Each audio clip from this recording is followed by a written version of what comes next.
Whether you want to make garments, decorative pillows, or stuffed animals, working with faux fur is intimidating but can be conquered.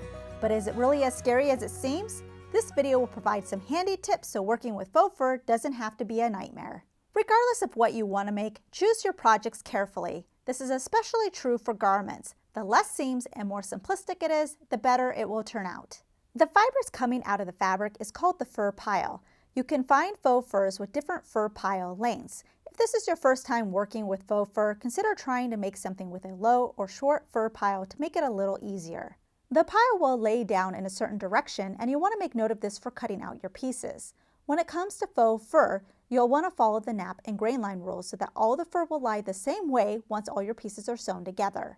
Once you figure out the direction on the back of the fabric, use chalk or marker to draw an arrow. On your patterns, you'll also want to draw an arrow from the top to the bottom or whichever way you want the fur to run on your project, but typically the fur should run down your body. Instead of pinning, use pattern weights to place your pattern pieces on the wrong side of your fabric and draw around the pattern.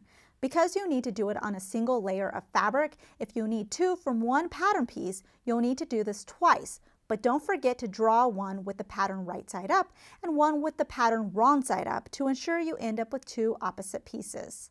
You'll want to cut the fabric looking at the wrong side of the fabric and cut slowly with short snips using the tip of the scissors.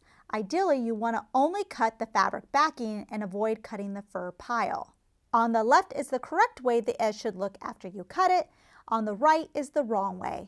When you want to do a seam between two edges, you can either use extra long pins or use sewing clips.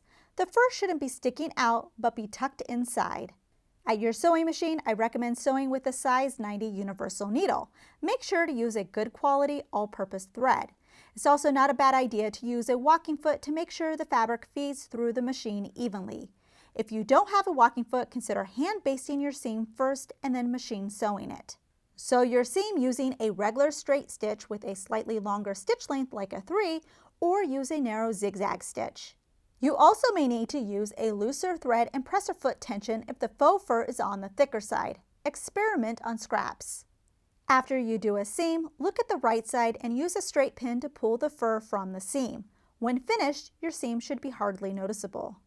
To cut down on bulk, trim the fur pile from the seam allowance. You can do this prior to sewing as well. After you cut, use packing tape to make cleaning off the trimmed fur easier. Don't apply a hot iron directly to faux fur. If you want to press your seams, steam the seam and finger press the wrong side of the fabric on a plush towel. Another option if you don't want a big seam allowance is to do a narrow 1/4 inch seam with a zigzag stitch. This is a good seam for something like armholes and sleeves. If you want to do this, consider trimming down the seam allowance on your patterns prior to cutting out your fabric pieces to make it easier. Sometimes the backing on faux fur can be stiff and scratchy. If you're making a garment, consider using a lightweight cotton or apparel lining so it'll feel more comfortable against skin. Because of the stiffness of the fabric, you may decide to skip facings and instead consider trimming the fur off the edges and using a binding like single-folded bias tape. When you flip the binding to the wrong side, hand stitch it in place so the stitches won't be seen on the right side. The same technique can be used for hemming. The biggest issue with sewing with faux fur is that it's very messy. Before you start, consider laying down a disposable tablecloth so when you finish you can wrap up the mess and throw it away. Keep your vacuum cleaner nearby.